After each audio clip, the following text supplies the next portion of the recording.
하나님은 약속하시고 맹세하셨다라고 얘기를 합니다. 약속한 것을 공증하는 것 같은 그것이 바로 맹세하는 거죠. 약속으로도 충분해요. 그렇지만 그 약속을 어떻게 믿어? 그 약속을 어떻게 신뢰할 수 있어? 알았어 공증해 줄게 하면서 맹세를 하신 것이 하나님의 모습입니다. 하나님의 약속을 믿고 그 약속에 근거하여서 결단이나 행동을 하려고 그러면 그 약속을 신뢰할 수 있어야 되는데, 그러기 위해서 하나님은 이중으로 약속하시고 맹세까지 하신 거죠. 근데 그 맹세를 하나님이 내가 나에게 맹세한다, 이런 표현들이 종종 나옵니다.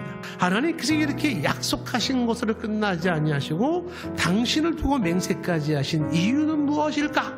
그 이유는 하나님의 약속의 신실함, 하나님의 약속의 확실함을 강조하는 거예요. 아브라함이 그 약속을 마침내 내 삶 속에 이루어지게 하실 때까지 오래 참을 수 있었던 이유가 뭘까요?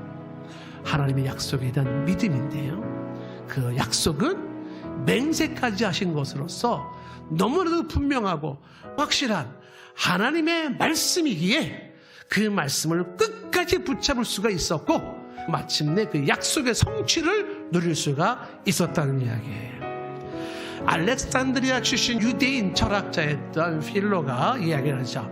맹세함으로 의심스러운 일은 결정이 되고, 맹세함으로 불확실한 일은 확실해지고, 맹세함으로 믿지 못할 일은 믿게 된다.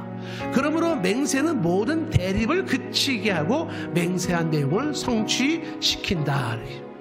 맹세가 의심스럽지만 결정하게 하고, 불확실하지만 확실함을 갖게 하고, 믿지 못한 것을 믿게 하는 게 맹세라는 거죠. 세상에 믿을 만한 것은 없지만 하나님의 말씀은 믿을 만하지. 이게 성도의 모습입니다. 그 약속의 말씀을 붙잡고 오늘도 그 말씀대로 될 것을 바라보면서 소망하면서 기다리면서 인내하는 성도들의 삶을 하나님이 기억하시는 거예요. 우리가 이 소망을 가지고 있는 것, 이 소망이 뭐냐면 하나님의 말씀에 근거한 소망, 하나님의 약속에 근거한 소망, 하나님의 맹세에 근거한 소망, 그 하나님의 약속과 말씀에 근거한 이 소망은 죽어도 다시 산다는 소망이요, 내세의 소망이요, 새하늘과 새 땅에 대한 소망입니다. 우리가 사는 이 세상의 바다와 같고, 내 영혼은 그 바다 위에 떠있는 배와 같아요. 비바람이 불고 파도가 거세게 불면 한없이 흔들리고, 닻으로 견고하게 묶어놓지 아니하면 내 영혼의 이 배는 망망대해 바다에서 표류하며 방황할 겁니다. 그러나 그 소망이 영혼의 닷 같아서 이 소망의 닷이 나에게 있을진데, 세상 풍파가 그리도 흉하다 할지라도 나는 내 자리를 지키며 요동치지 아니하고 방황하지 아니하고 내 삶을 살 수 있을 줄로 믿습니다.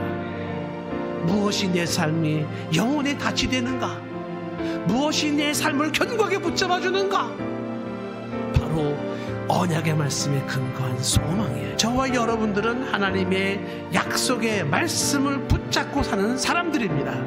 그 약속의 말씀의 신실함, 그 말씀의 확실함에 대한 확신과 믿음이 있기를 축복합니다.